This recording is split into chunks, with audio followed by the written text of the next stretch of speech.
Okay, so now we are beginning our session. This is Innovation World Tours, session 6, and this is the last leg of our train ride around the world.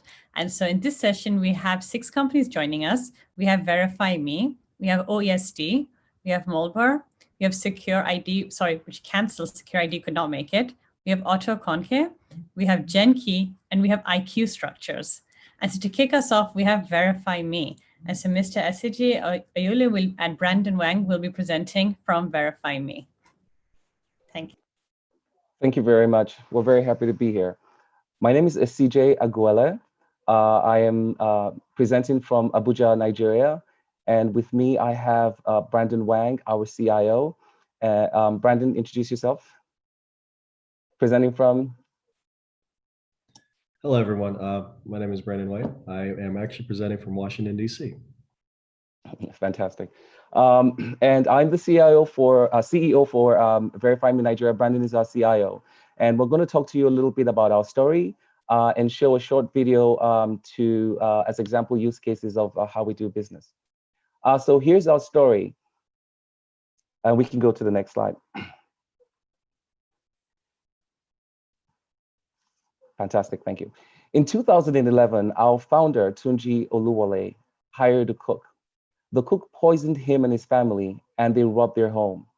Several weeks later, Tunji found out that the same cook, had gained employment with another family in the estate in Lagos, Nigeria, but now with a completely different identity and had altered his employment history. Tunji established Verifyme Nigeria Limited to prevent workplace-related crimes and mitigate human capital risk. Next slide. As we evolved and we began to do our feasibility study, we realized that the problem was really not one of just the domestic space, what was industry-wide. The problem was as follows. Africa's economic growth is limited due to lack of access to officially recognized forms of identification. And this makes it difficult to grow trusted transactions at scale. In addition, this prevents Africans from having access to social and financial services, which would better a lot of people's lives. Over 500 million of us are affected with women and girls being the most vulnerable. Next slide.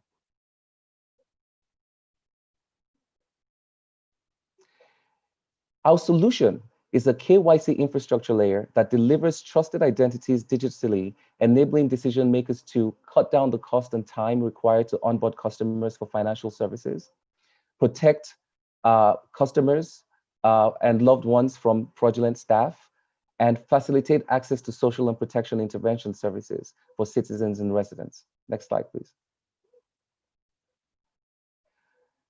We're an ID verification technology company closing the credibility gap in industry by delivering trusted identities for scale. We enable contactless account opening services for our fintech customers. Our services include ID verification, address verification, employment history verification, biometric authentication, both ID authentication and facial recognition with liveness checks, account verification, asset verification, and business verifications. We provide all of this information digitally to our customers over API. Next slide. Our platform, our digital infrastructure layer compares information provided by millions of citizens and residents across various data points within government agencies and employers' records. And we deliver these results securely to our customers over API or in our portal, which is utilized by retail customers and homeowners. Next slide. We have a really strong, I would say, logistics infrastructure. One of the unique differentiators about us is our huge agent network of 8,000 agents, of which 2,000 are active. We have the ability to verify thousands of addresses a day. As you know, address verification in Nigeria there's still a last mile component to it as a result of anti-money laundering and Central Bank of Nigeria directives. We have combined a combination of our open API ecosystem, last mile infrastructure in terms of our logistics infrastructure, and API access to other trusted networks to be able to deliver proper authentication to our customers at a very large scale so that they can in turn process millions, potentially millions of customers or hundreds of thousands of customers in a month. Next slide, please.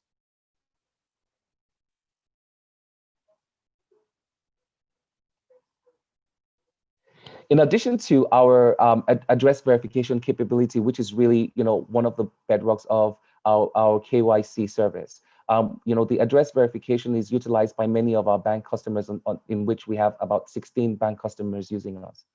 But we have also innovated because we discovered that the issue of address verification was more complex than just location, but it was actually how easy it was to find people because there was no standardized addressing in Nigeria. As a result, this year and a few months ago, we launched a 4D GIS technology, which addresses the issue of making people easy to find. Our platform pre-screens addresses based on GPS positioning in real time and provides our agents with the exact location, including characteristics of their home, so that our agents can easily locate people for verification.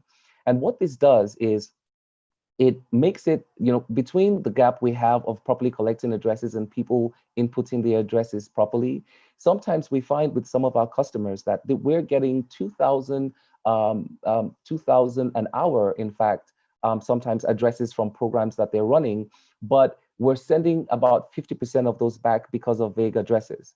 And this solution is actually going to resolve a lot of that because essentially their customers will participate in making themselves easy to find. Next slide.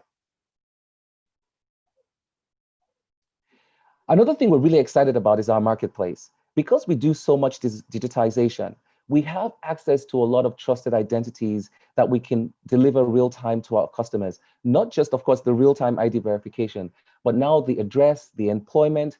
We have developed a vast network, an ecosystem of strategic partners that we're able to pull trusted information from. Our marketplace offers service providers access to trusted digital identities at competitive rates. And anytime a person in Nigeria transacts, their digital identity is updated, qualifying them to access more services and more opportunities in the future. Next slide. Our executive team is made up of 3 people for now, and we're growing very rapidly. Today, the total employment of Verifyme is in staff. We're actually about 38 people. This time, 3 years ago, we were 4. Our executive team is me as the CEO, is CJ Aguele, Tunji, my partner and founder, our chairman, and Brandon Wang, who's our CIO. Next slide. Some of our achievements so far, and we're really excited about this too, because everyone calls this a COVID year, but it has really been a significant year for us in which we crossed some milestones. This year, we achieved the milestone of over 30% of commercial banks in Nigeria actually use our services. 25% of lenders and micro lenders use our API. 50% of the top 10 insurance companies in Nigeria use one of our services. We have acquired 20,000 retail customers this year, and we have verified over 1 million identities. And of course, one of the things we're most proud of, again, is our logistics engine, which is our agent network, of which we have the ability to assign addresses to our agents in all 774 local governments, actually over 700 local governments, because there's somewhere there are insurgencies. And we do this by proximity, making it very easy and cost effective to carry out address verifications. Next slide. And what's in it for our future? Well, we're looking to expand across Africa. In the first quarter of 2021, we're going to be announcing the countries we'll be going to very shortly, in a few weeks, hopefully. We're also in Nigeria looking to control 50% of the market space in terms of the KYC space. We're looking to verify 2 million identities a month in 2021, and we're also looking to have access to over 20 million digitized employment records. And finally, one of the things we really do want to achieve in the future is to be Africa's next $1 billion tech unicorn. Next slide.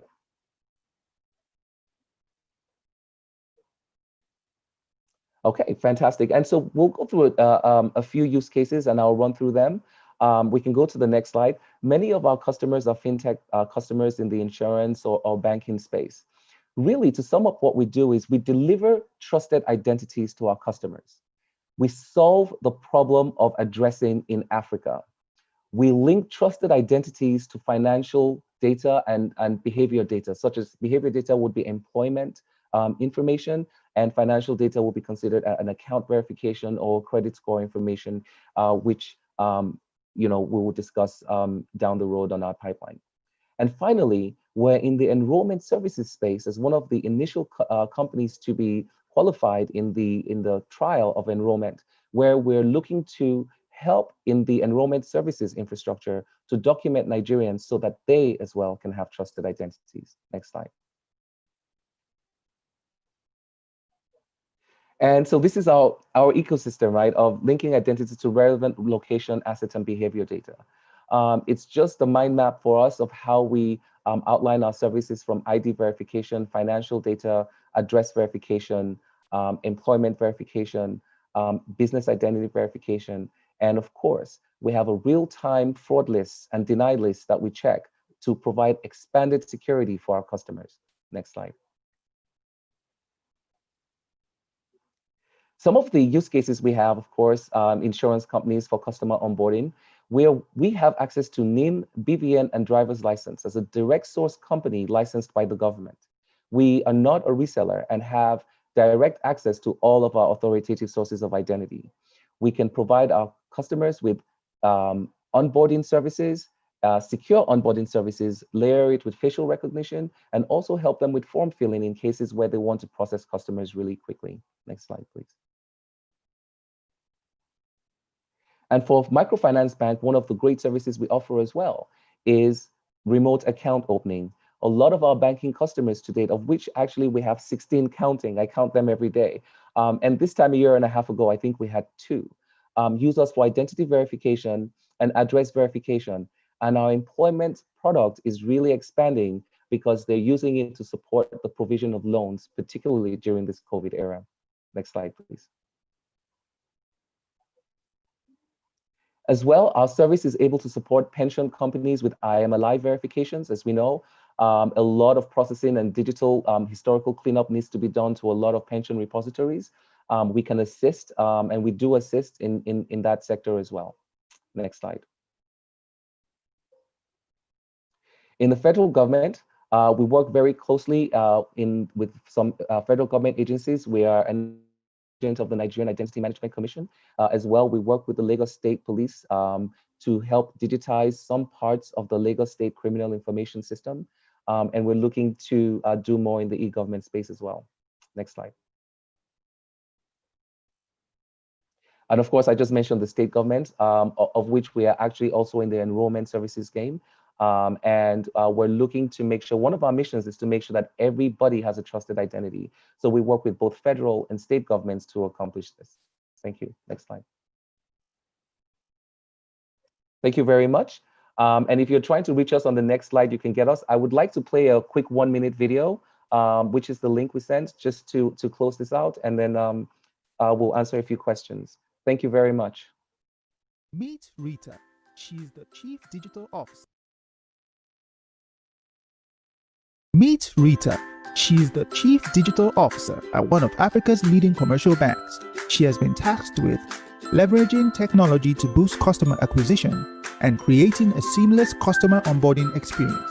How can Rita meet these demands? Introducing Verifyme Nigeria.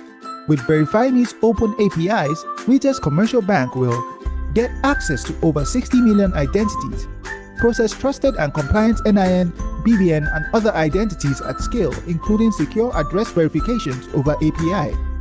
Offer secure contactless account opening.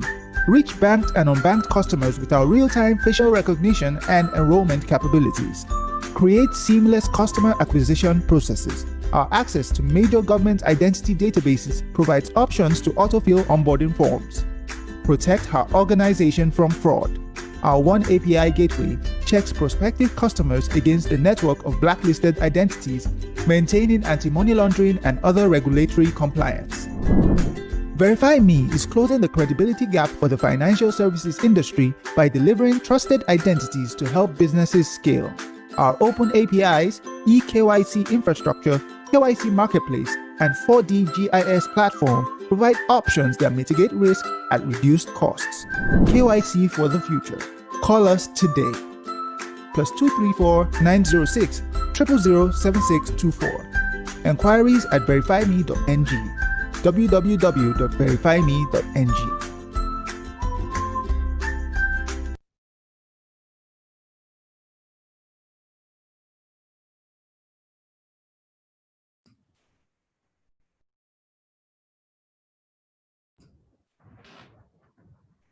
That was really impressive. Thank you for that presentation. Right, so there are a bunch of questions already. So the first one we'll go to, somebody has asked some impressive digital onboarding stats. As you're based in Nigeria, which is sadly a track record for online fraud, can you tell us what are some of the issues that end user organizations need to watch out for when onboarding customers digitally? Hello, so my name is Brandon White, and like I said, I'm the CIO of Verifyme. I'm here to answer your questions. So for this first one, it really varies again from industry to industry. Like we've said, we've really been focusing on the banking and the microfinance sector. For particular use cases, I think we can list quite a few. And one of the ones that we've obviously seen was our domestic use case that kind of set off our entire company's foundation. So for the digital marketplace, right, I think a big part of it, especially now during the COVID years, is enabling these microfinance companies, these banking companies to basically onboard customers that are in fact real. A big problem in Nigeria is that of the banked customers, the population is relative to more developed countries much lower. So a lot of these bank accounts are very small in nature, right? It might be in dollars, $1 or $2 or $10 bank accounts. And to kind of mitigate all the sorts of risks associated with opening these bank accounts, we ensure that all of our customers meet and exceed the central BVN requirements, NIBS requirements for anti-money laundering and KYC. So that's what Verifyme does as a company. I think if to give you a little bit more specific details, we can, talk independently. And I'm speaking of Nigeria. They'd like to know, how do you cooperate with NIMC? Oh, so very good question. We are actually one of the only licensed private companies who are enabled to complete NIMC enrollment. So, and I think we might be the only company or the one of 2 or 3 companies that can provide active real-time NIN verifications. That is great. And so following up on that, somebody has asked, which countries are you deployed in? Mr. Musa Mabuto has asked that. Absolutely. So right now we're solely deployed in Nigeria. Like as CJ said, we're looking at opportunities to visit some of the other African countries that present and have these sort of problems that we're happy to face for them. Okay. And so Mr. Omar Ahmed has asked, what is the level of security in the process of verification of clients' data from National Identity Database and the BVN database? So just to translate that question a little bit, are you referring more to how Verifyme processes and keeps and secures this data, or more from the entire process from user to applicant, what we call like transfer from the national database to your service? How do you ensure the security in between when you're verifying data? Sure. Yeah, so we absolutely meet and we take cybersecurity very seriously. We meet all of the regulations that are set in Nigeria for cybersecurity and data compliance. So all of our connections are secured by very standard and we're exceeding the standard for cybersecurity in transit, in transit and at rest. So all of that data that we are gathering from NIMC or from our field agents, right, they're all secured behind our servers that are located in Nigeria. Okay, great. Yeah, and actually to add to that question is, so we are 27001 compliant, and in addition, NDPR, we connect to the government through VPN, so it's a secure network. And so we're compliant from the 27001 cybersecurity perspective, from the AML perspective in terms of curating our data with integrity and making sure we're following those guidelines. And then from a publishing perspective, NDPR governs that as well. So we're completely governed and licensed by the government to operate. We take that seriously, and we do it securely as well. And we do submit to regular audits, either by the government or with some of our private customers. So we have cybersecurity audits that are run against our infrastructure regularly. Okay, and so in addition to NIMC, are there any other government agencies that are using your services for address? I think you did answer this before, but are there any other, just to put it on the table, that are using you for address verification? So for address verification, some of them we actually can't necessarily talk about. They don't want to. Yeah. Okay. So to say, but they do exist at the federal, at the state level mostly. I can say that yes. Our best customers, or the ones that we're working with, collectively to have this next level of addressing scheme, is with the Federal Road Safety Corps. And our partnerships are with driver's license. So we're one of the few organizations, and I think Brandon mentioned this. We actually have access to two authoritative sources, which is driver's license and the Nigerian Identity Management Commission and BVN. We're one of the few organizations that has that's direct source for that. It's not that we're, for those agencies, we're providing address verification, but we're basically the middleman to verify that people's identities are legal and trusted when they go and get services across the way in Nigeria. So whether they're getting electricity, getting rent, opening an account, getting insurance, we basically are that infrastructure that industry checks against to make sure that people have trusted identities. Okay, you do have more questions, but I'm afraid we have to move on, so you can answer them in the Whova chat. But yeah, if you have any closing remarks before we move on. Just thank you very much. The questions were great. I'm looking forward to meeting everyone and hopefully talking to some people, about what we have next, and we'll go ahead and answer the questions in the chat. Thank you very much, everyone, for listening. Thank you very much. Thanks. Thank you. Okay, before we move on, we have a quick announcement. The Symposium 6, which includes the Fishbowl, will be held entirely on Zoom, and you can find the link in the Symposium 6 agenda description or from our many emails and notifications which we've been sending since this morning. So do click that link to join this Fishbowl session. It will not be how you're watching this right now on Whova. You have to click the link in the description to hop onto Zoom. All right, so our next stop is with OeSD. We have Franz Budel. Mr. Franz, you want to join us? I think you have to, start my video. Okay. Thank you. Hello, this is Franz and Sebastian from OeSD and Unix. Hello. During the next 15 minutes, I think Mishka will start the video that we took out of our innovation lab, and we will use this video to give you a short hands-on tour to our mobile identity solution, MIA. Mishka?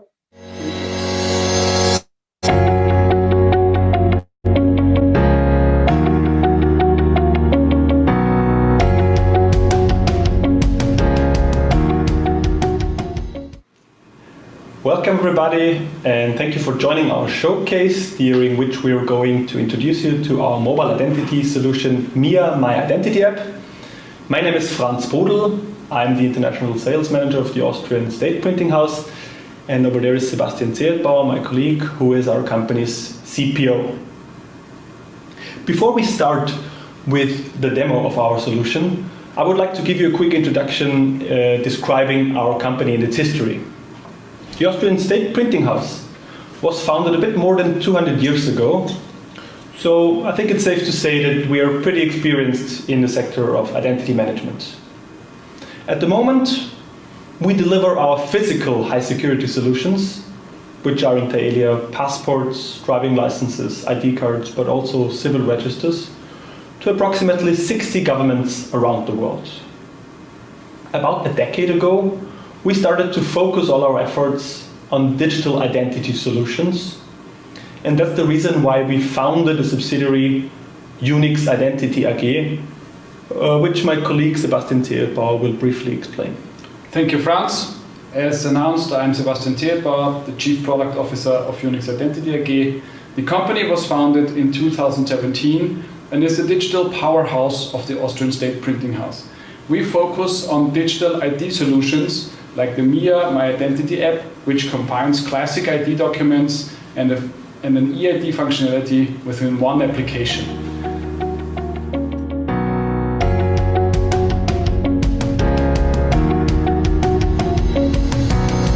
For the sake of the demonstration, we would like to show you the personal onboarding procedure, and for this reason, Sebastian will be a civil servant of a typical civil register authority, and I will be the citizen. And what we will see on the screen next is basically Sebastian's desktop as a civil register employee and my smartphone screen.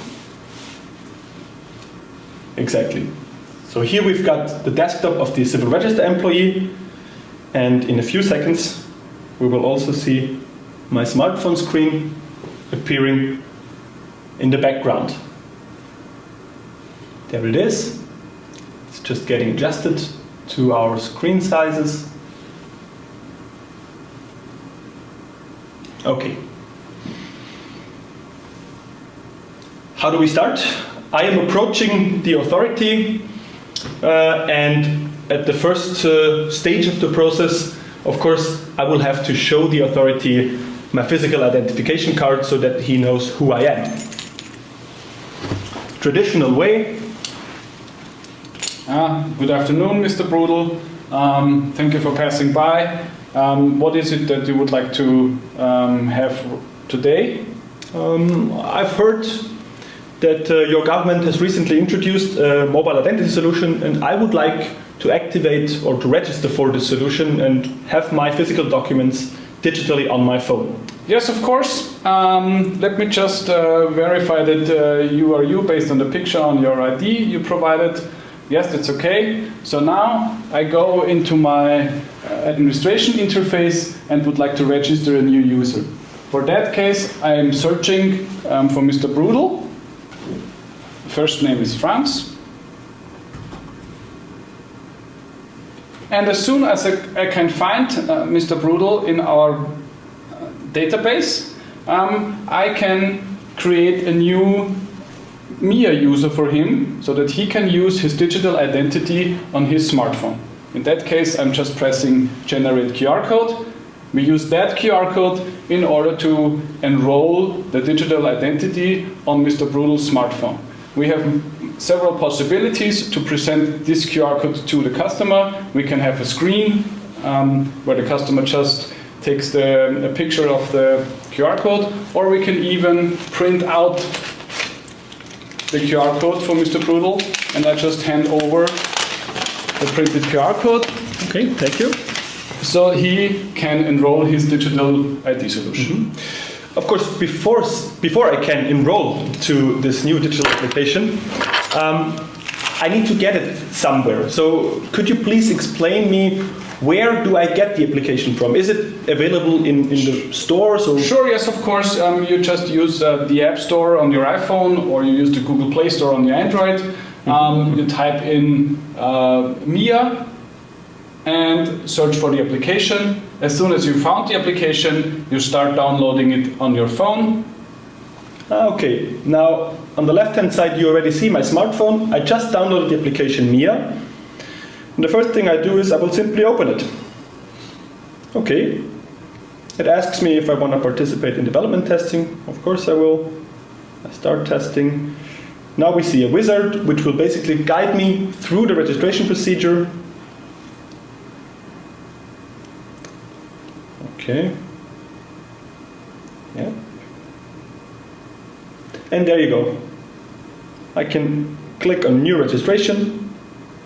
Yeah, the system asks me if I would like to activate my camera. I scan the registration QR code. And the next step, the system asks me if I would like to activate FIDO. We will come to FIDO in a few minutes during the presentation. The moment I accept it, I'll accept Face ID to activate biometrics. And there you go. Here you can see my profile. The profile picture is already in there. By the way, where does the profile picture come from in that case? I didn't take any picture at all. No, because we were able to find you in our central database. So we already do have some information about you, your name, your date of birth, and also your picture, maybe from a previous ID document, like a driver license or a passport. And we are connecting our database directly to that information, and we can show the picture that is already stored in your application, so you will always see who you are and if you are having the right picture in the application. Okay, so this basically means that the authority takes data that is already existing in their registers and uses them to create my digital identity.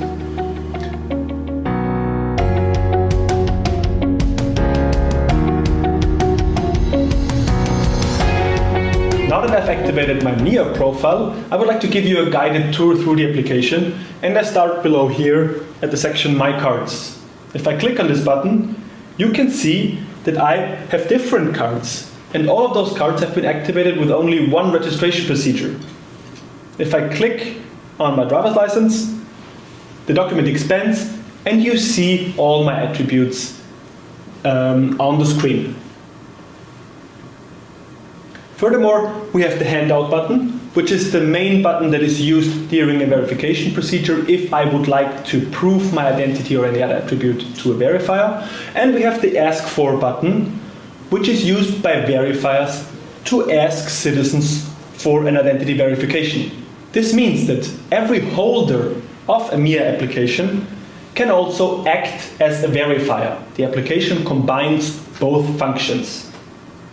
Now let's directly jump to an identity verification. And for that reason, we will soon see both smartphone screens on the wall here. Sebastian will be a verifier, and I will be the user showing my driver's license that I have just activated. Okay.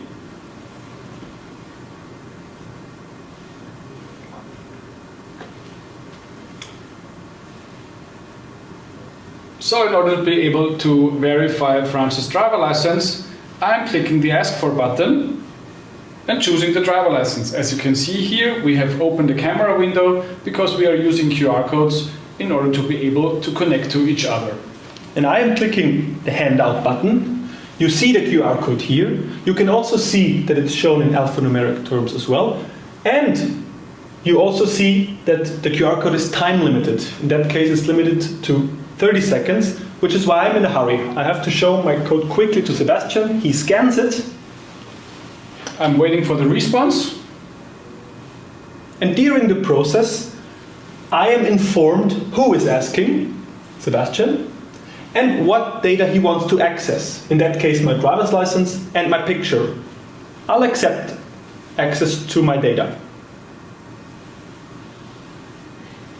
And as soon as Franz has accepted the request, the information is shown on my phone. Important to say is that we don't exchange the information between our phones, but I, as a verifier, always retrieve the information from the central database. And I can also have a detailed look at Franz's driver license.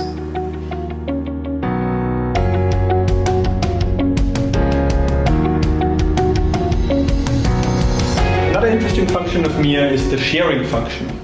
There are certain documents, like vehicle registration certificates, which can be shared between users. This is useful between private individuals, for example, if I would like to lend Sebastian my car, but it's also interesting for companies, for example, companies who have big fleets or car sharing companies.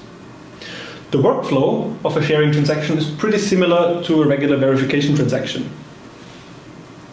I open my vehicle registration document, the yellow card, and at the bottom you can see a share button. I click this share button and I can choose the duration during which I would like to share my document with Sebastian. In that case, I choose 1 day. Again, a QR code is generated, which is time limited. I'm pressing the Ask For button, the vehicle registration I'm again scanning the QR code and waiting for the response. On my side, you can see that I receive information who is asking and what kind of data he wants to request. I click on accept. As soon as Franz has accepted the request, the data is shown on my phone. I can see that I have transferred a vehicle registration, and I'm also receiving the picture of Franz, so I can really verify that this is him. And I can also click on show, so I can also have a detailed look at the vehicle registration information. Important to say is that also in my cards, the vehicle registration is shown, and through this icon, I can see that this vehicle registration has been transferred from Franz to my wallet. Now, what happens if I suddenly feel uncomfortable about the fact that Sebastian has my card? Since I'm the owner of the car, of course, I always have the right to revoke this credential. I do this via the timeline function. I click on timeline, shared cards. I see that my card has been shared with Sebastian, and I retrieve it. Okay, and within a few seconds you will see a message over here indicating that access to this card has been revoked. And as soon as the request is accepted on my phone, the card is also not showing any longer in my wallet. There you have seen it. Now the card is already gone, so we have seen that the transmission took some time, but I have no longer the vehicle registration in my wallet and I can no longer use it.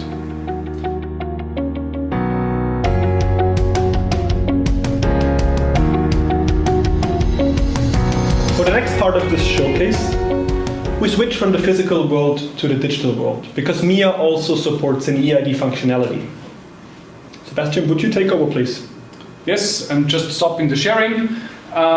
Thank you very much, Franz. As you mentioned, we can also use the MIA application to use it in the digital world. So we can use it, for example, to open up a bank account, or to use it at any government portal, or, for example, on a flight website. Wherever you want to authenticate online, you can use the MIA application. And as we are very often asked by banks if we can ease up the registration process, we have chosen this as a showcase. We have prepared our ECMI Bank webpage, and Franz wants to create a new bank account at this bank because they have very nice conditions. He accepts all the terms and conditions in order to open the bank account, and is then forwarded to an authentication website. Here you can see that it is requested to enter a code. And this works pretty similar than it has been before with the sharing or the verification procedure. Franz just presses the handout button, generates the QR code, and he can use this 6-letter code in order to authenticate towards that website. The code is redeemed. Now what we see, as we don't have the possibility to verify the picture, we are using biometrics in order to open that bank account. So Franz uses his face to verify, and as soon as this has happened, Franz has already generated a new bank account at ECMI Bank. What you have also seen is that there were a lot of attributes requested, so the bank receives all the necessary information to create that bank account, and this didn't take longer than 2 minutes. Exactly. So that's a pretty cool way to streamline complicated onboarding processes for web pages by private companies, but also public web pages. Basically, that's it for our showcase. Thank you for joining this presentation. We hope for many interesting questions now, and we would be very grateful if you could pass by at our virtual station after the presentation. Thank you. Thank you very much.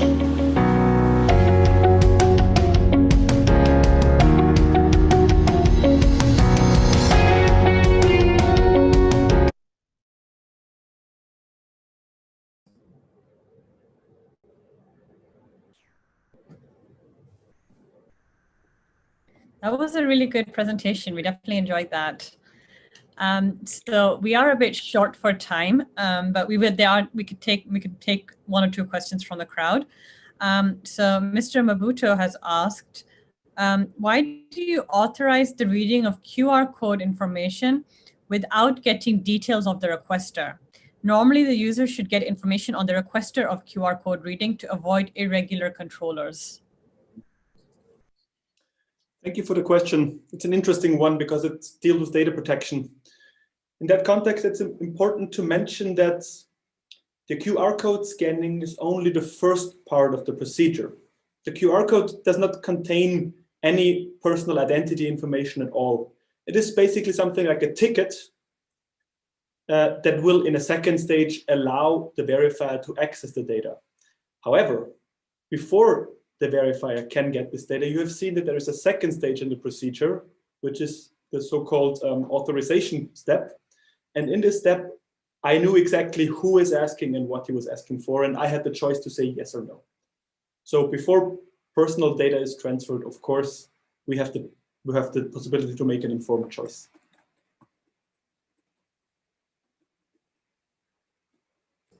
And we have another question.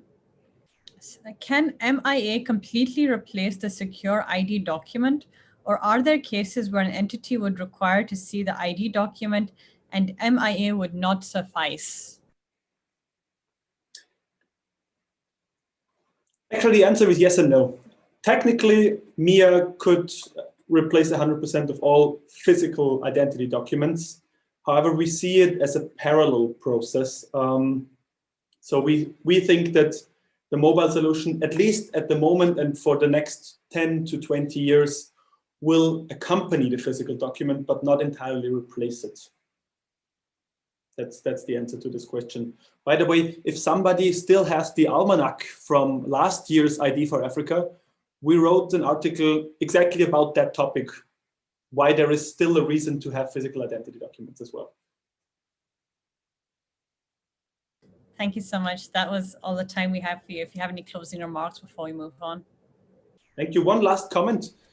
Everybody is invited to join us at our booth and look at the coupon. You can get a free version of MIA with your personalized identity document simply by clicking on the coupon button. Thank you. Thank you so much. So next we have Muelbauer, and we have Mr. Peter Settinger from there.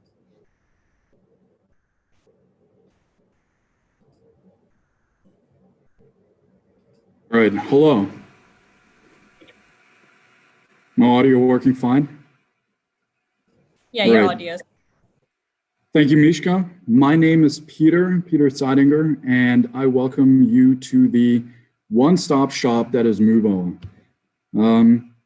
We're very happy to be able to participate, in fact, twice over the course of these days.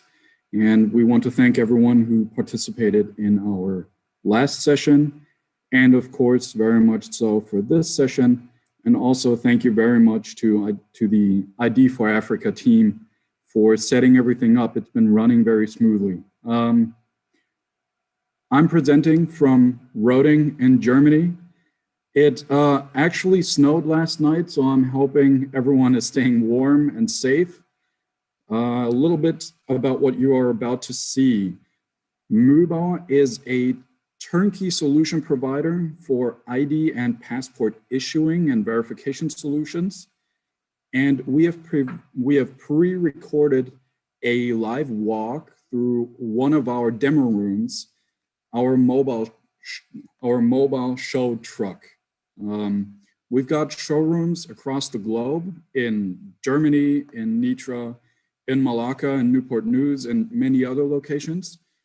But as you will see in just a second, the show truck is something very special. But I don't want to keep you up, so let's roll the video. Thank you very much.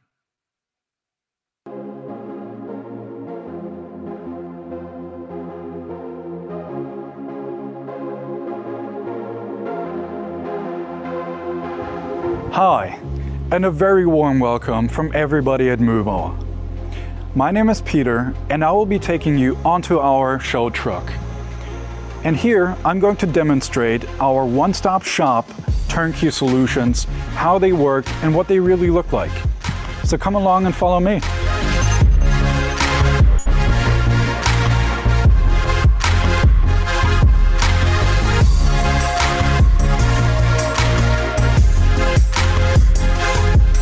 This is our demo show truck, where we show the turnkey solutions starting from the enrollment process through the database and the saving of the data, and all the way into the application and being able to cross borders.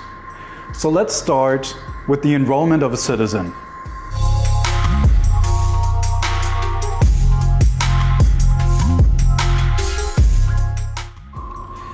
All right, what we're looking at now is the enrollment process of an applicant, of a citizen. This can be done in an office setting through a fixed enrollment station, or like we can see here, a mobile enrollment either through a sturdy suitcase or a tablet. This is done to capture all the data of the citizen, the demographic data, name, place of birth, or date of birth, or the biometric data, a face picture, fingerprint, or iris scan.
Now that we've enrolled all the data of the citizen, that is the demographic data, and of course the biometric traits, all of this will be packaged and sent to the database. And in this case, it's the MB-SDM Secure Document Management System.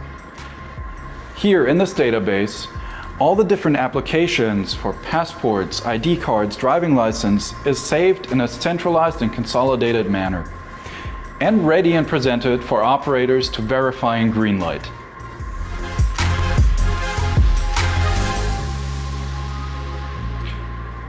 Before anything is personalized, however, the system has to make sure that no duplicates are created, and this is done through an ABIS system, an automated biometric identification system. It verifies the facial image, the fingerprints, and the iris against all of the existing data.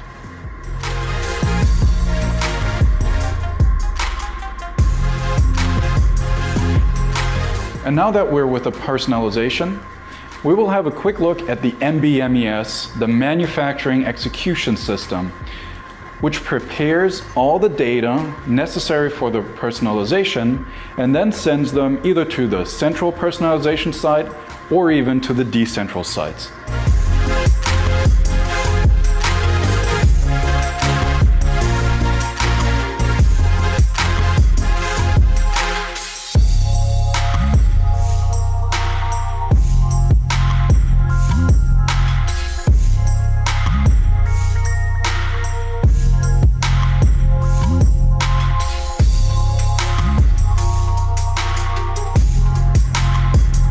This is the ID6AM, a personalization machine for decentral use, as you can see here, as it doesn't require much space.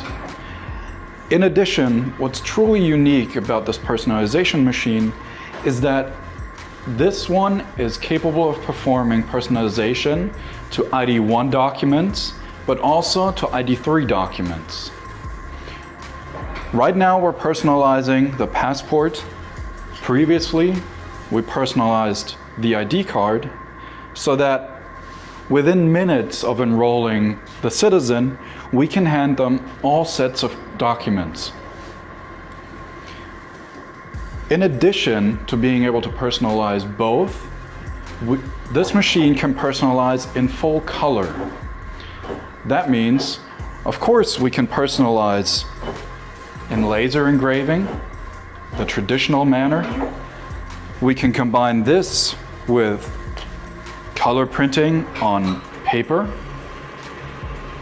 But what's most important is that we can personalize in color on polycarbonate through our patented MB alfresco technology, which combines color, inkjet printing, and laser engraving to provide a ultimately secured color picture and securely covered with our MB ProTech.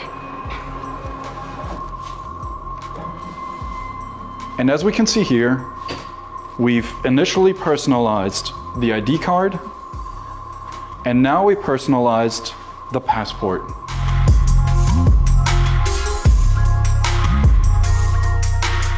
Now that we've done the personalization, we can issue the document, and we can verify the document, of course.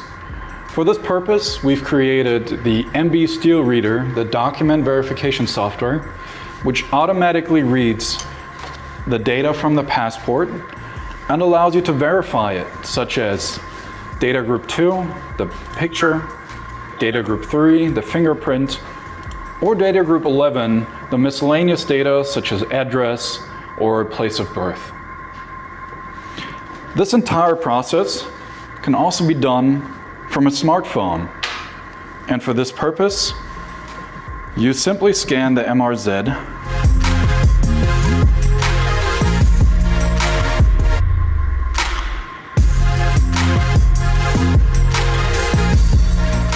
Then you read out the chip in the document. And as you can see, now we're reading DG1 to DG14. And now we can see all the data. And the green check mark indicates that the data is valid. And now I can issue the document. And I can verify to make sure that the live picture matches.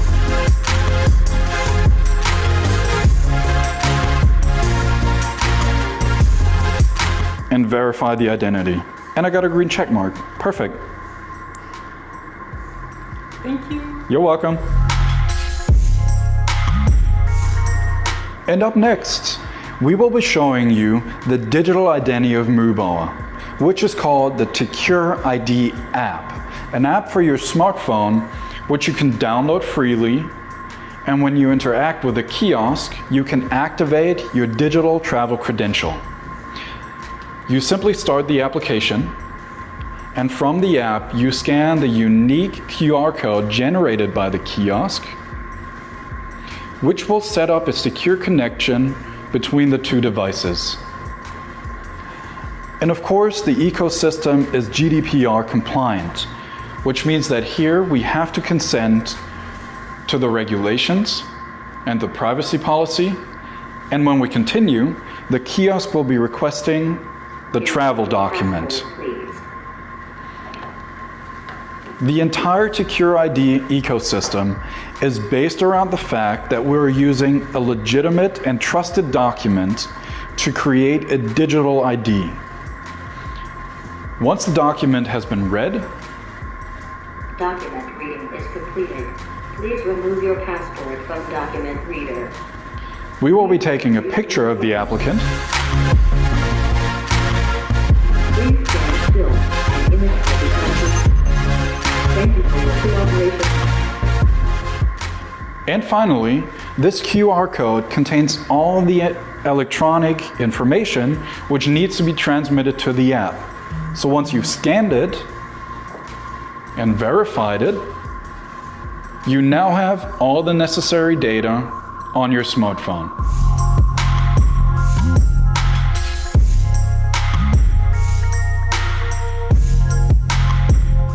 The MB SecureID app, which we have just installed on the smartphone, is part of the MB Seamless Travel solution, which can be employed at different border crossings, for example at airports.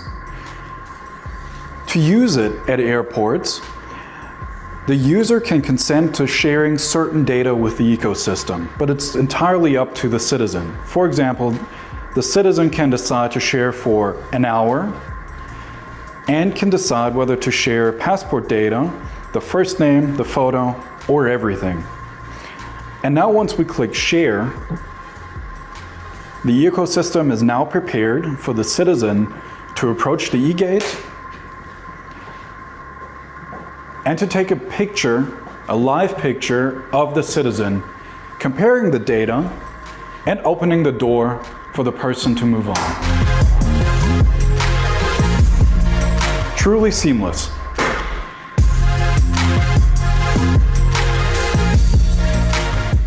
I hope you enjoyed the small tour of our demo truck. We have many more demo rooms which we would like to show you in person in the near future, so we hope to welcome you at the Muelbauer headquarters relatively soon. Please stay safe, and for now, join us for a lively discussion.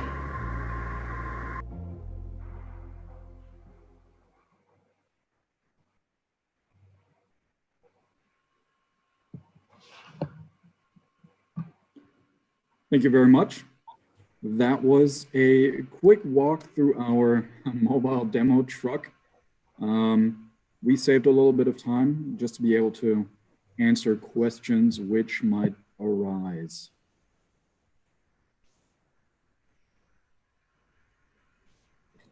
Hi. Yeah, so could you speak a bit more about the phone verification? Like, where is the data stored when verifying identity on the smartphone? So the data on the smartphone, we have two ways of storing this. There is a database approach, which means that the data is stored within a database and can only be accessed with a live connection to the database. But what we're really investing in is a peer-to-peer approach, which means that the data is stored within the citizen's device, similar to the data on the passport, which is truly only in the passport. And then the data is accessed from the device of the citizen and can only be accessed through the consent of the citizen. And does that require, like, because like this is for an African context and many places may be underdeveloped, does it require like internet connectivity or some other kind of connectivity? The database approach, yes, of course, because you have to be able to access the data. The peer-to-peer, the decentralized approach will not require internet access because all the data is saved locally. So no, in that case, no, you will not need internet connection. All right. And so can you speak about countries or organizations you've been deployed in, and especially in Africa? So we've been are you asking the ID or just generally our solutions? Solutions. Yeah. Our solutions, all right. One of our key projects, or two of our key projects, are, for example, Uganda, where since 2010, we've established a database, a consolidated database under the agency NERA, and we've supplied the personalization site with local support, of course, and the documents. One other key project of ours is in Congo, Brazzaville, where we've also been established for quite some time, supporting the personalization and issuance of almost all the documents so far. That is the passport or the different passports, the ID card, and most recently, actually, a tax ID card for identifying tax. Great. And so Mr. Mabuto from the audience has asked, can your solutions be OSIA compatible? So new partners can use specific solutions interoperable with other solutions. It is. Currently, interfaces are established to our solution, but we're not a locked off system. We develop the interfaces, so yes, we're able to interconnect. We would have to discuss details, of course. We're not fully aware of all the systems that are in the world. But yes, that would be an option and a solution. Okay. And so another question from the audience is that the lady in the video who went through the gate, the live photo was compared with what? I did not see her touch her phone to the gate.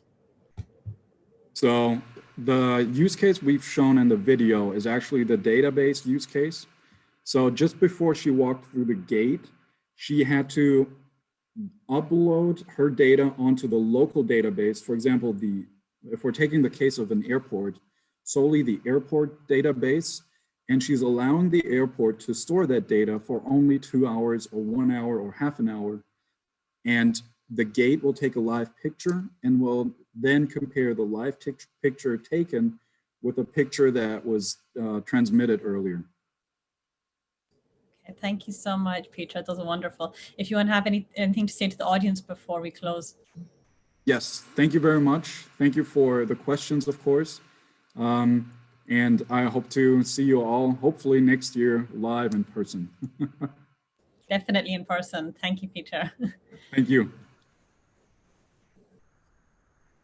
Okay, and so we're moving on to Otto Kunnecke. And we have Mr. Andri Koki and Taido Reisi from Otto Kunnecke. Hello, Mishka. Hello, Andri. Can you turn on your video? Okay. Hello, yes, good. Hello to everybody. It's a great honor to be here with all of you, all the attendees. My name is Andrea Koki, and I'm currently from Oostmünden in Germany, where we have the headquarters of our company. I will be introducing our company with a short presentation, and then we will present a short video of some of our solutions. So Otto Kunnecke, as I said, is a company based in Oostmünden, Germany. A few words about the company. We have 2 production sites in Germany and Italy.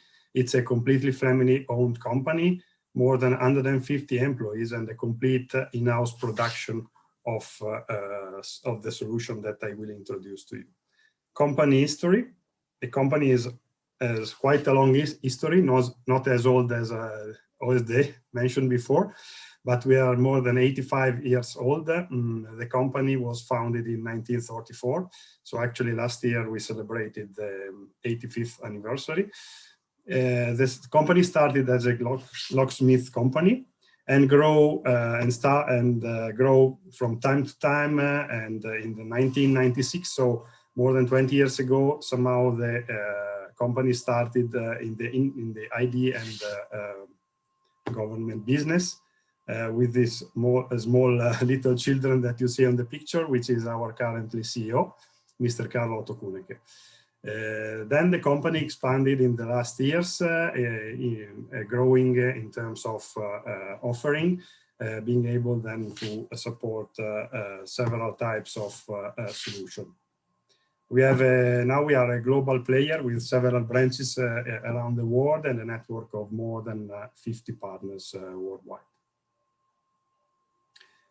We have 2 main divisions, machine solutions and digital solution, that of course somehow we work together in order to create our offers for the customers. Our markets. We are mostly involved in the ID and government business. Our customers are government printers, ID, document manufacturers, state departments, government, banks, and insurances. And we have solutions for different markets, of course, when it's about ID and government, passport, ID cards, driver licenses, insurance, resident permits, and so on. Financial, credit and debit cards, PIN letters, and telecom and loyalty industries as well. So what somehow we can work on are cards, passport, PIN, general documents, secure documents, envelopes, and variable 3D objects, whatever they be, token or pharmaceutical and any other type of format. References in the ID. We have more than 60 ID. We are participating in more than 60 ID programs worldwide, more than 2,000 systems which are installed. And let's say if we count, we have more than 5 million ID documents processed with our solution per year worldwide. Our machine solution, let's say if we consider the ID and passport process, let's say that with our solution we can basically cover almost all the aspects of the manufacturing and of the issuance. So some use cases for the smart factory is that we see more and more the need of production insourcing, also in emerging countries. And of course, we can support with our solution. We also can support any customer to create and build their own production facility for passports or cards. And as well, we can support in all the processes which are more related to the issuance of documents. So from storage to dispatching, and of course, with the personalization. The solution and the concept behind our machine is that we have industrial layout. We can do, of course, tailor-made solutions. So we have several functions that we can collect together in order to somehow tailor-made and create the solution around the customer needs. The most important aspects are that all our solutions are data-driven and, of course, are modular, meaning that we can extend our solution even after they have been installed on the field. And we can cover basically functions like collating, punching, storage, identification, verification, personalization, sorting and grouping, commissioning, mailing and packaging, and quality control. Of course, all based on a strong track and trace that increase extremely the security and the reliability of the overall issuance process. Of course, when we talk about machine, it's also important to mention about the service, because all machine needs some service. And we have a big team of service engineers that can support our customers with several type of in different ways. So contracts, trainings, spare parts, telephone support, of course, upgrades, updates, and field upgrades. Last things to mention, the quality control of our company. So we are certified ISO 9001 and 14001. And of course, we have a complete wiki-based internal system that supports the creation of our solution. So now I would like to give you an idea and invite you to virtually visit one of our factory. Actually, this is a pre-recorded video that we created during this pandemic time when we cannot visit our customer and we cannot invite them to visit us. We created this ID government days where we show some of our solution. So this is also allows me somehow to invite all the attendees and the delegates in future for such a visit until this pandemic will not be over. So please, Mishka, if you can start the video. One moment, we just get that on.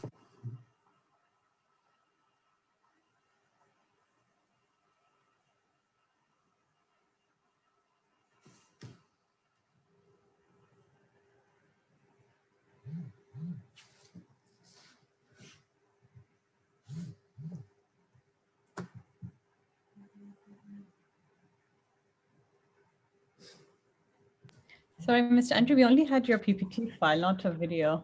Okay, so then I will share. Okay, thank you.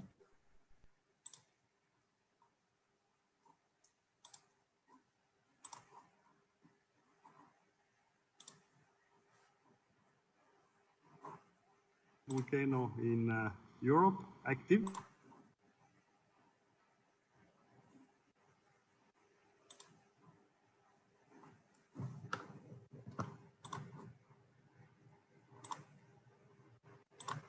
Along part of our production here in Italy, and we have prepared 2 stations to show you some of our solutions related to passport and to cards. Ciao Rosario, my colleague Rosario will help me in showing you some of the machine.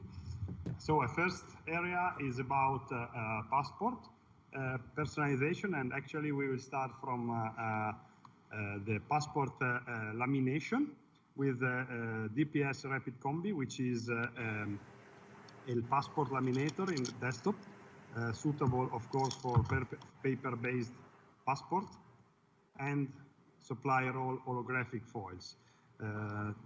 This machine is based on flat plate technology, so as you will see now, the process is extremely fast. We can go between 3 and 10 seconds, so we'll show you a live demo what's going on.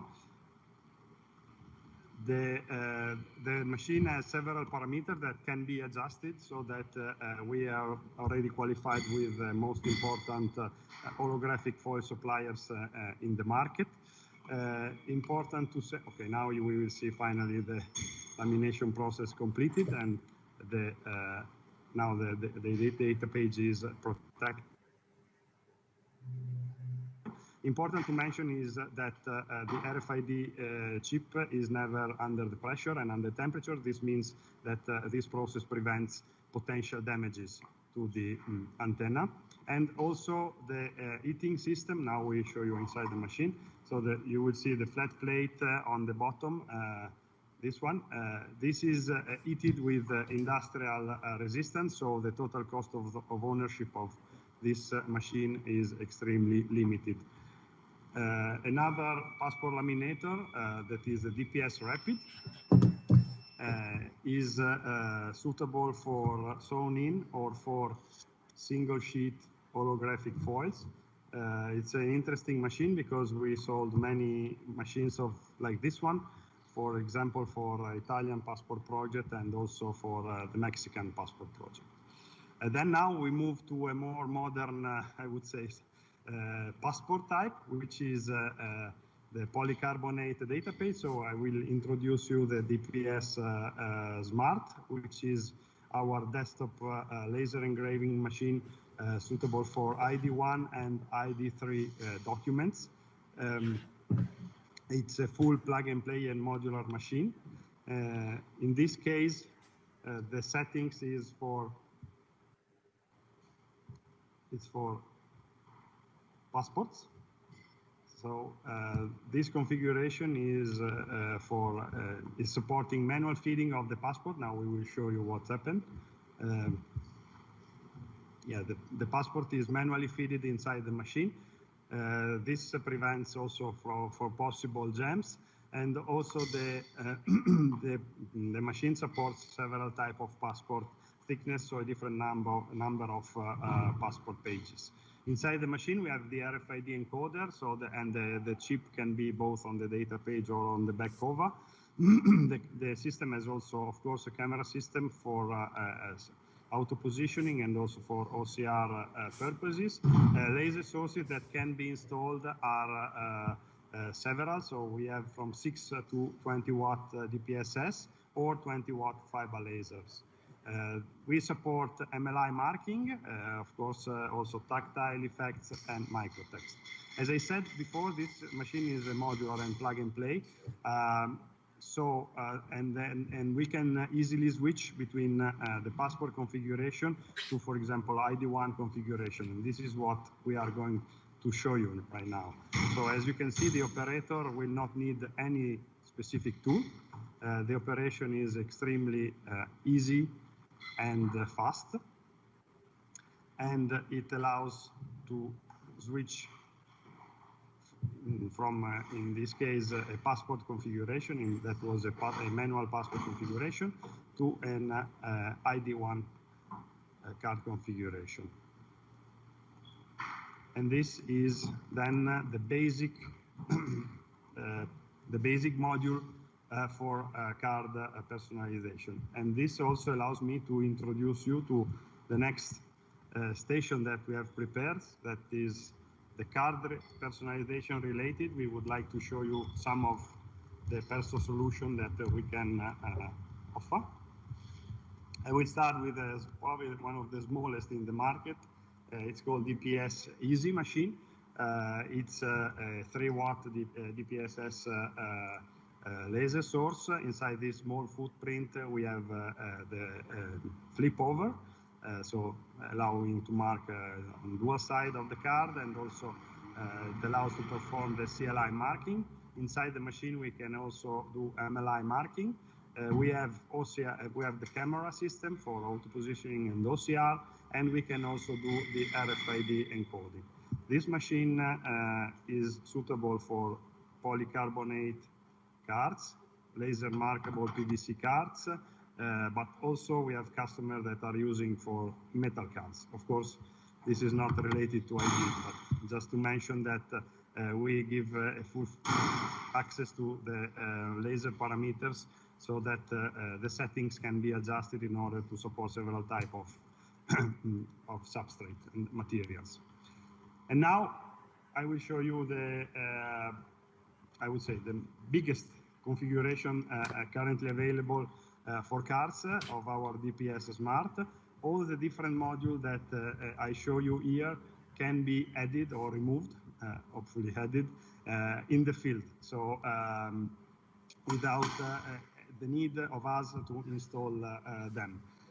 We have the automatic card input with a magazine that can store up to 500 cards, and that is removable. So the the cards can be prepared before the personalization. Then we have the next module, which is the MagStripe encoding module. Maybe not very interesting for ID projects, but in some cases it may happen. But this machine we are also selling in big quantities also for payment cards. Then we have the main laser engraving module. Inside here we have a first station on the left, which is contact and contactless chip encoding. And we have the flip over station that supports also CLI marking, and with the camera system. Then we have the output magazine, also removable, also 500 cards, and the reject box capable to store 30 cards. The lockers are options, so you can have. Now we will show you and bring you inside the machine. Rosario, please close. Okay, so that meanwhile we will bring you inside the machine and showing you what's going on with a small video. Otherwise, you could not see anything. So please, Maria.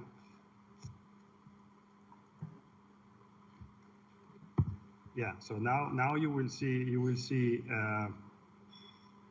what's happened. So the card is positioned inside the machine. This is the flip over station. The camera system is used to adjust the position according to specific templates that can be defined, of course, based on the job. And then the picture is printed. And then in this one, we will also show how the CLI marking is managed. So the card is tilted and shifted in order to have the laser focus in the position of the lenticular window. Then the card is turned, and then the back is printed. In this case, we do the MRZ, and the card is finally ejected. So, and then this is also what happened here without the CLI, of course, in this case. Important to mention is that this machine is has an industrial design. The card transport speed is up to 700 cards per hour. Of course, the real throughput will depend on the real laser layout. And important also to mention for a system integrator is that ID1 and ID3 machines, as you have seen, is the same. So the software integration you would do once, and that would cover both ID1 and ID3 documents, somehow making a more efficient use of the development efforts.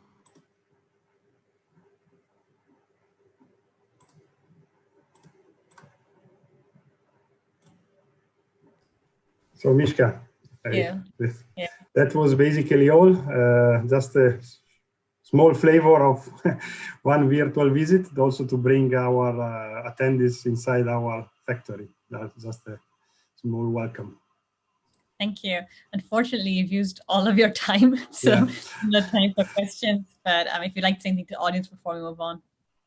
Thank you very much to all the attendees. I'm really looking forward to talk to you maybe later on or in the next days as well. You can contact us anytime, and we will be happy to talk about your ID programs and how we can support you in those. So thanks a lot. Have a good day, evening, afternoon. Thank you. Okay, so moving on to our next group, it is GenKey. We have Mr. Antoine Fay. Mr. Antoine, would you like to come up?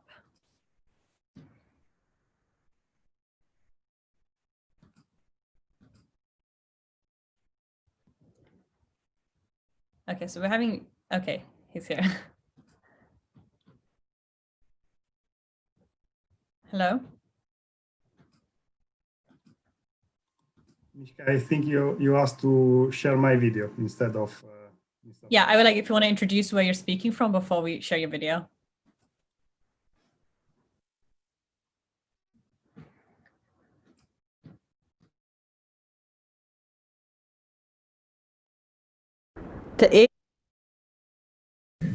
Good afternoon to everyone. I would first like to thank the organization of ID for Africa for their excellent work in organizing this conference under the special circumstances, and also thank them for the opportunity given to us to speak to all of you. But first of all, I would like to start with a quick presentation of GenKey. Who are we? We are experts in biometrics. GenKey is a Dutch company who was born as a spin-off of the technology company Philips. Our initial activity focused on the research and development of technologies related to people's identity. And gradually, we began to deploy the results of our investigation on the field, so to give each person an identity. With our partners, we therefore deliver large-scale biometric identification projects with a relevant experience in elections, civil registration, e-health, and social protection, among others. Summarizing, the reason why we came into the world of biometrics is to give an identity to the millions of people who still do not have one today. Where do we stand today regarding this mission? To date, GenKey has helped to give identity to more than 100 million people in Africa, and we are just getting started.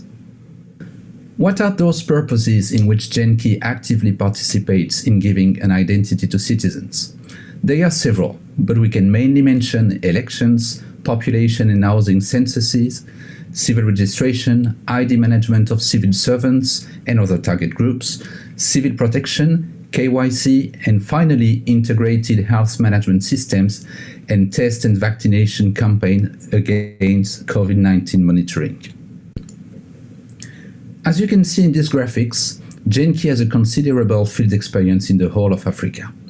Whether it is in West Africa, like Ghana and Côte d'Ivoire, the Sahel region, like Nigeria and Chad, East Africa, Kenya and Tanzania, or Central and Southern Africa.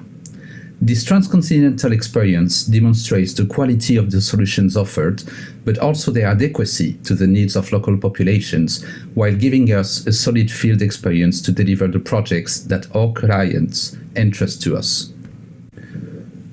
Now, let's move to the main topic of this session, related to the use of biometrics in healthcare programs. As you probably all know, there is an existing and long-lasting problem related to healthcare fraud. This fraud is seriously damaging state budgets and, ultimately, the quality and scope of cares provided to citizens. This is where GenKey solutions help. There are several types of healthcare fraud.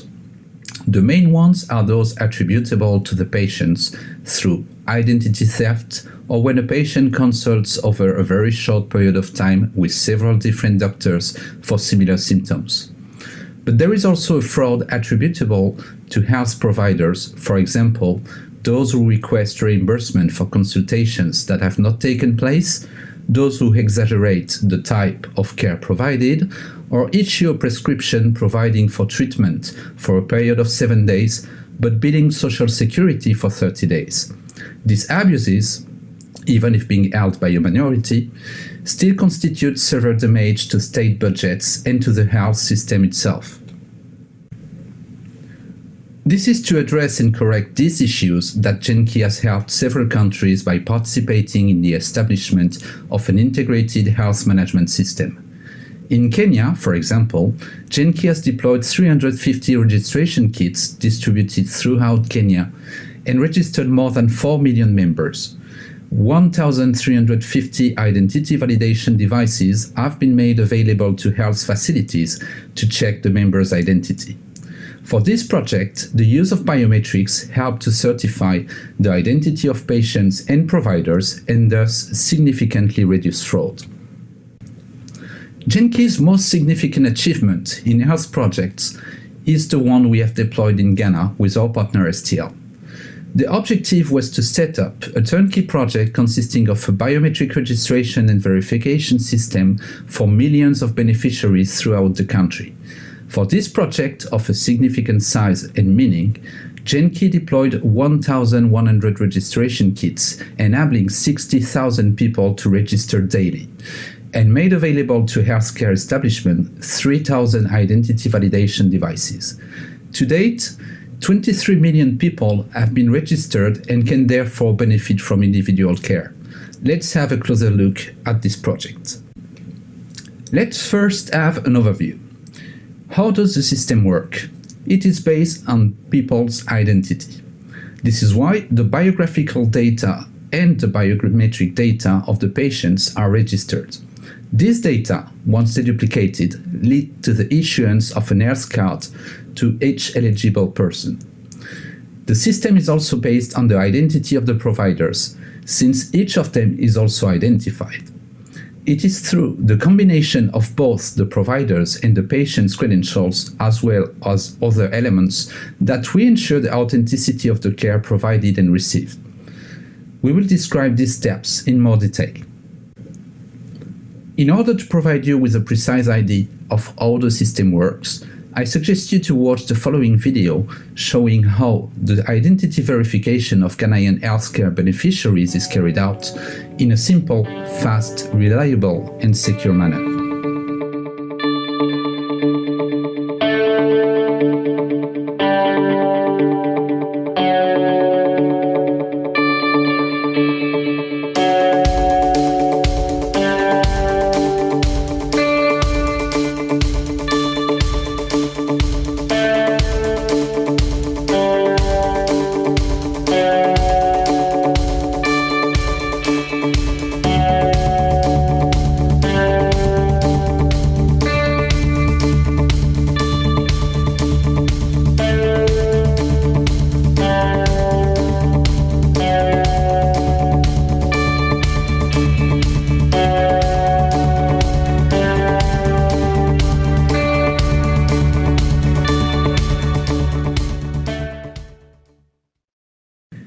As we have seen in the previous slide showing the overview of this project, GenKey system revolves around an essential concept, which is the claim verification code, the CVC.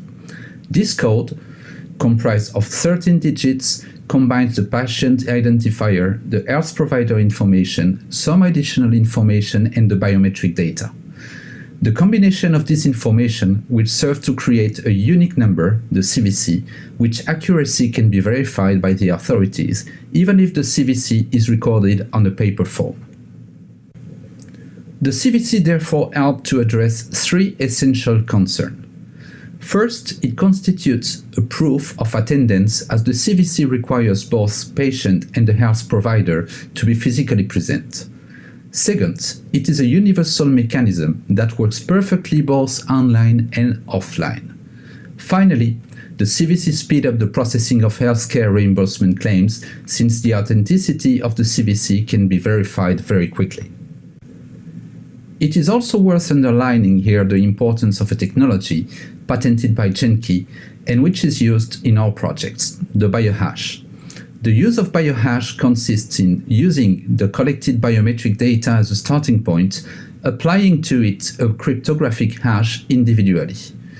The use of this technology therefore makes it possible to identify a person without the need for the original biometric data of that person. Biohash, therefore, is a protection against biometric information theft and thus ensures their confidentiality. GenKey, by nature, makes the confidentiality of personal data a central value of all its solutions, which all comply with the GDPR applicable rule in the European Union. Thus, our solution for the implementation of an integrated health management system therefore allows to fight effectively against fraud and, in this way, ensures that the budgets allocated to the social protection system are used for what citizens more need, their care. In the current context marked by the COVID-19 pandemic, I also wanted to show you a concrete application of our e-health solutions as part of the testing and vaccination campaigns against COVID-19. As you can see, our system is designed in a simple and straightforward manner. A patient goes to a testing or vaccination center. If he's not registered, he will provide his biographic and biometric data for his registration. These will be compared to the existing database. If the patient is absent from the register, he will receive, upon his successful registration, an SMS with a unique code. A registered patient can go to a test or vaccination center where he will be identified. Depending on the information available in his medical record, he will be authorized to receive the first and second dose of vaccine if he has not previously received it, and if the time between the two doses is correct. Our system allows to check all this information. While monitoring of testing and vaccination campaigns will be fundamental in the next month, our system can also be useful at other levels. Concretely, a secure system used to monitor tests and vaccination is also a tool that will allow populations to gradually return to normal life. By issuing for each treatment a tamper-proof claim verification code, the CVC, it will be possible for each citizen to prove that he has carried out a negative result test for COVID-19 or prove that he has been vaccinated already, since the CVC is generated using the biometrics of the citizen receiving the care and therefore is an irrefutable proof.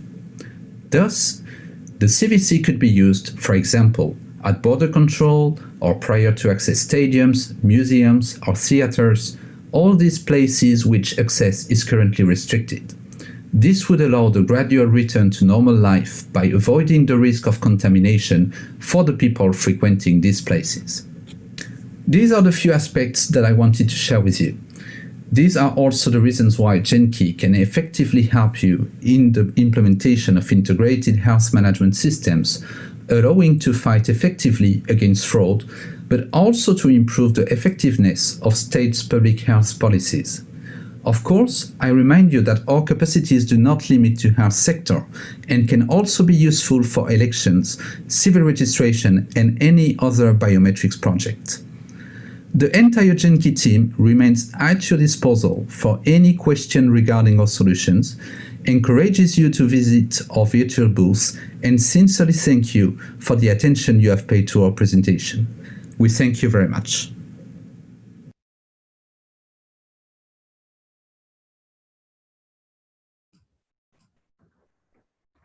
Hello, Mr. Antoine. Hello.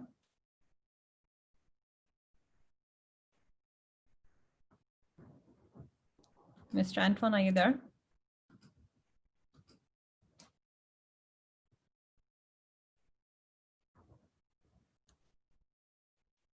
Hello. Seems Mr. Antoine is not with us. You can still reach out to Mr. Antoine and the GenKey team in the Hoover platform. They're available in the Exhibitor Hub, so just reach out to them, message them anytime. They're still available for the next few days. So moving on to our next stop is IQ structures. We have Mr. Robert Dvorak. Let's bring him on stage. Hello. Hello, Mr. Robert, are you there? Hi, hello. Do you Hi. see me? Do you hear me? You can. Welcome. Please Perfect. tell us where you're speaking from and take the stage. Hi, hello. So hello, everybody. Thank you for joining the session. It's my pleasure to be here to talk and say a few words about our company. Actually, at the moment, I'm in Prague, Czech Republic. So it's a country between Germany, Austria, and Poland. So small one, but small in size. Doesn't mean that there are not interesting things happening. So I would like to show you a few slides from our company, from the work we do, from the products we produce. And I also bring and collected the real samples, which I would like also to show you on the camera. You will see that it's not easy because we produce holograms. So we are the hologram producer. Let me share the screen just to start. And once you produce the holograms, you understand very soon when you try to put it on the live show that it's not so easy to show it properly. But I was training, I was practicing, so hopefully you will see some of the magic we have in the holograms. So our company is 8 years old, but most of the people working in the company are already in holography for 25 years, 20 to 25 years. So quite experienced, quite equipped with know-how and technologies. So even if we are a young company, we have already realized a lot of projects internationally, mainly focused on protection of IDs, passports, banknotes, and other products against counterfeiting. Let me start. This is the first slide. I just wanted to start with something which is well belongs to the Africa. Well, this is my grandfather on the left picture, the man on the right side. So it was in 1970 when he went by those you see the vehicles there to Zambia, Lusaka, to start engineering processes there. He was a construction engineer, building houses, schools, hospitals. You see on the picture right side at the bottom, the company was called Prago Builders that day. So we are quite used for many years. So it's 50 years now used to provide services within Africa. So it's my pleasure to continue with this. But we are approaching Africa from a bit different angle. So well, let me show you on this sample what is our technology and what is now our engineering expertise. So when you look at this car, this is Opel Manta from 1970. And you see the size of the car, it's 100 microns. So let me switch to the other slide. Well, this is actually this car, this model on a human hair. So 100 microns is the diameter of human hair. And this 3D model, this is a real 3D model. So it's not an optical illusion. We are really able to produce such a tiny, small, nano and micro engineered things. So this is our expertise. We have technology for recording of nano and microstructures to various, and then transfer them to various products.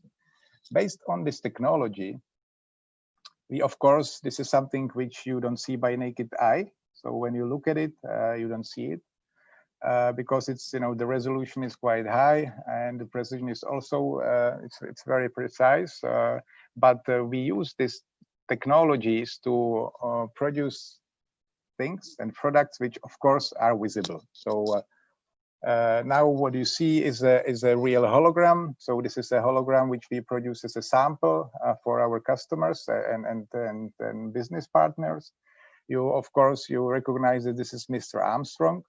Let me show you how he performs when you tilt the hologram. So you see that there is a lot of happening all around. So different holographic effects, different features.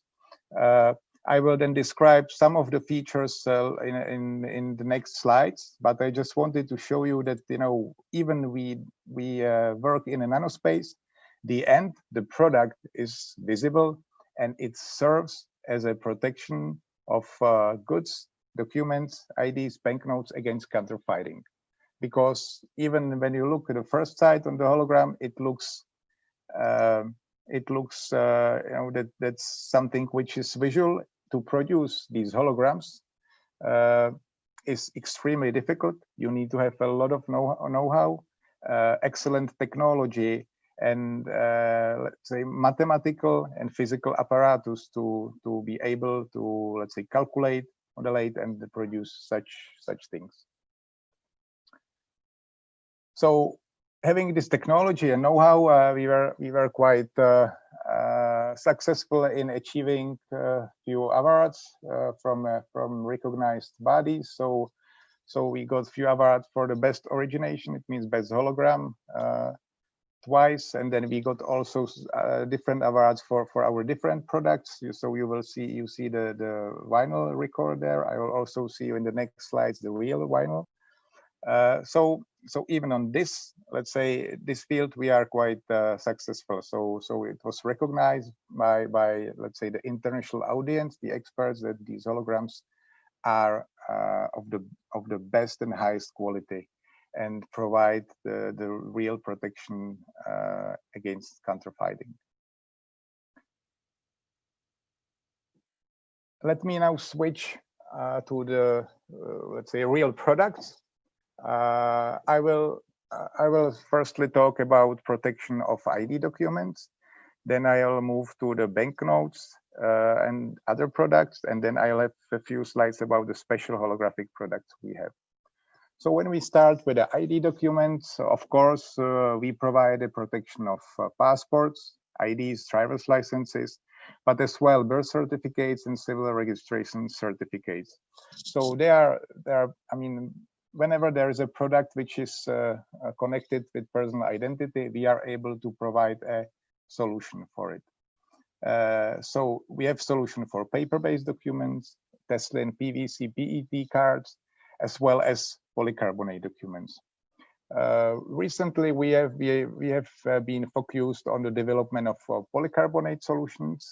In the next slide, I'll have a short video of this technology. We call it IQ Pro ID, and it's dedicated to the protection of polycarbonate IDs and passport data pages. So just a short video, a few seconds. So let me show this to you.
So that was it. Actually, let me just summarize it a bit, and I show you the real samples. So this is the solution which, when you look at it at the moment in the picture, you see that we are able to combine the transparent and metallic holograms within the ID card or passport data page.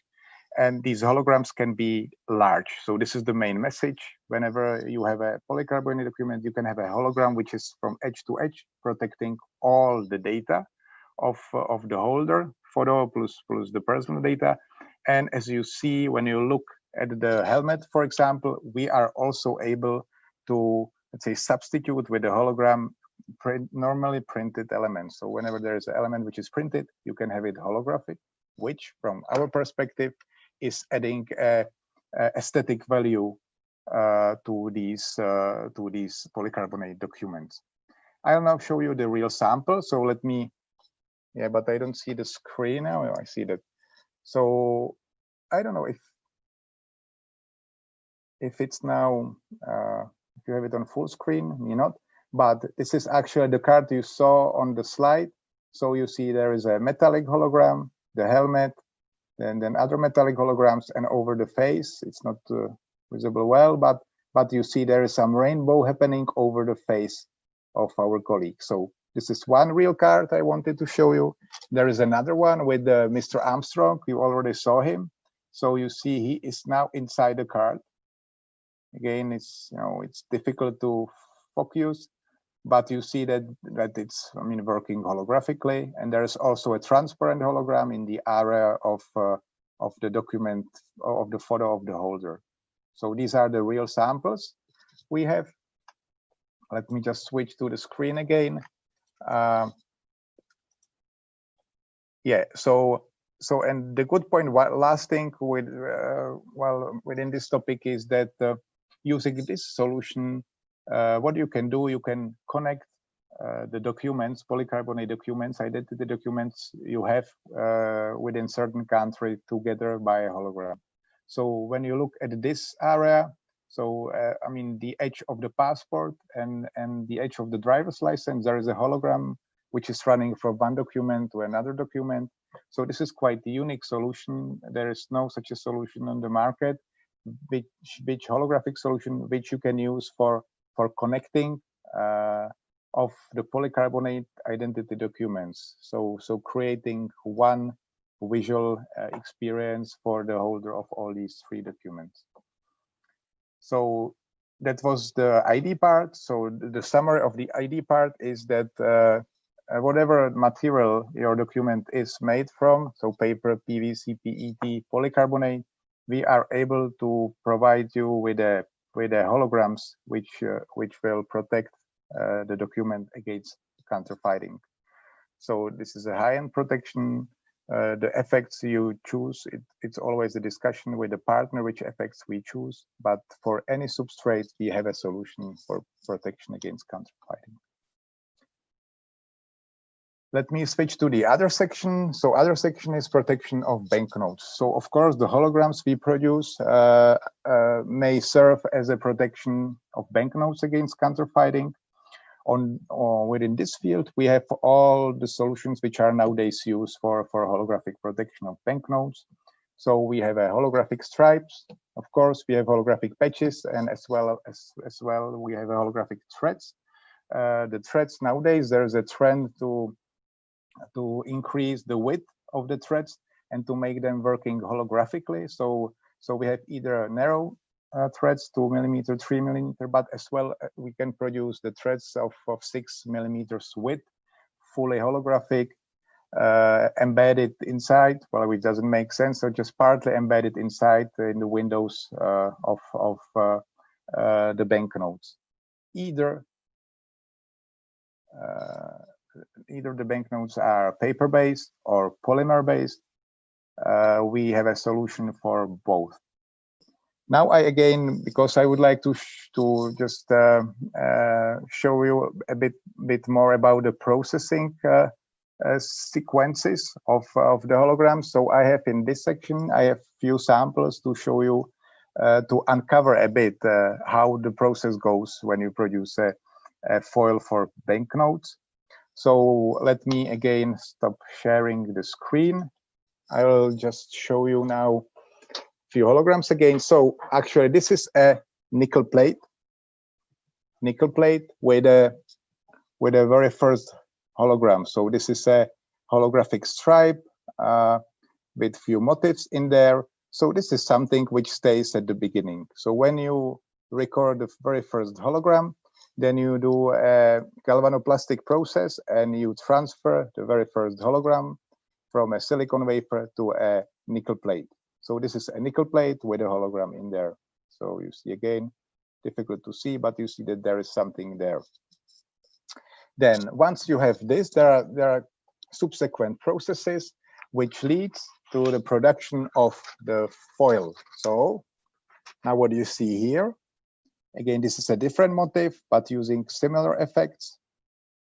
So this is actually a holographic foil, which, you have one stripe next to the other stripe. So this is before slitting. So this foil, well, once it's produced, then you slit it. you wind it, and then this goes to the production, well, to production of, so the printing house where the banknotes are produced. And at the end of the process of application, so when you apply the stripe on the banknote, what you achieve actually is the banknote. So you see here, so this was produced together with a hook foliant. So you see here is a holographic stripe running across the banknote. This one is special, so you see the holograms, but there is a special effect I hope to show you. Yeah, I have it here. So UV lamp. So when you use a UV lamp here, you see that there are some motifs appearing. So it's a combination of, this is a combination of holography and UV printing. So you get some UV printed motifs, full RGB. So this is a quite nice piece of work here. Yes, so this is the final banknote with the applied stripe. Looks easy. There are some complications during the process, but this is something which is our daily bread. So so we know how to solve the problems, how to produce the foil, which can be at the end used on the banknotes, and serve as a again, well, I would say high-end protection against counterfeiting. Let me now show you a few effects we have on the stripes. So just some of them. So actually, this design was awarded by a International Hologram Manufacturer Association as a best hologram of 2019. So let me just talk about 3 features which are, well, extraordinary, unique to IQ structures. So when you look at the wide 3D effect, so the face of a lady, you see that this is, I mean, such features are on the market, but we have the precision we can achieve. So it means the expression of the face, I mean, the patterning of the hair and so on. So this is it can be really detailed, and you know, you can really achieve something which looks naturally. Then when you go down to the effect below, so this is something you know these moving effects. So we are able to produce them with one thing which is not usual, because when you tilt it, it moves counter in the let's say intuitively. So whenever you move it up down, the circles move left right. When you move it left right or tilt it left right, the circles moving up down. So something which you don't expect. This is the feature which we place on the stripes because it doesn't, well, we call it gaming feature, because you know, when you have such a banknote in your hands, you see that something is happening there and you want to play with that. So it's like a game. You tilt it and it does something, and it does something which you don't expect. So first level overt feature, which is very powerful. And below this feature, you see there is a key in the keyhole. So this is also something which is unique. So because what do you need to do to check this feature? So you need really to tilt the banknote left, right, up, down to see the whole thing. And this is something again which the user well, he experienced the game again. So when you take it and you tilt it, you need to play with it to see what is in there. So again, first level feature, overt one, with this gaming experience, something which is appreciated by the banknote issuers. So actually, that was a brief introduction of our banknote program. So features which are overt, of course. Well, you see next slide. Well, we can integrate the covered features as well as forensic ones. Of course, this is obvious. This is what we always put in. But for the banknote, for the user of the banknote, it's important to have the mighty and good, perfect first level features, which we introduce here. So we have them, we can implement them. Just let us know if, well, once there is a project, we are able to discuss it to propose the right solution for you. Now, of course, I mean, we are not dedicated only to ID documents and banknotes, but of course, we have a portfolio of other products. Robert, I'm sorry, I have to tell you, you have 1 minute left.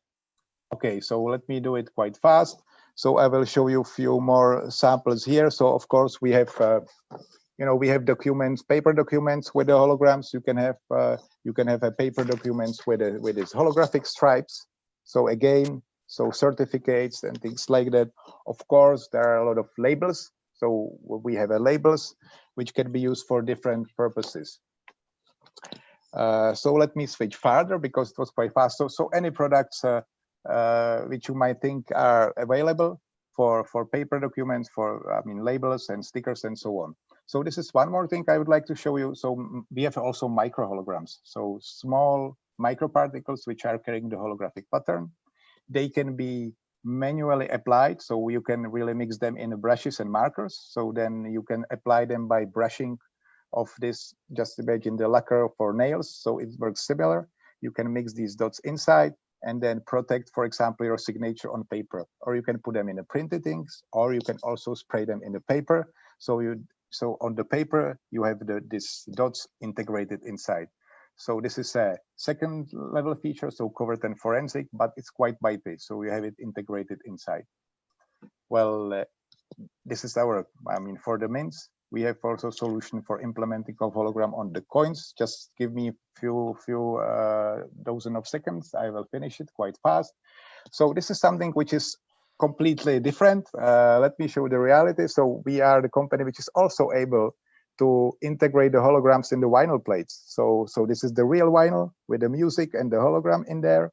So it's also a part of our cake. So it's more decorative. So this is something we enjoy because it's dedicated to an art.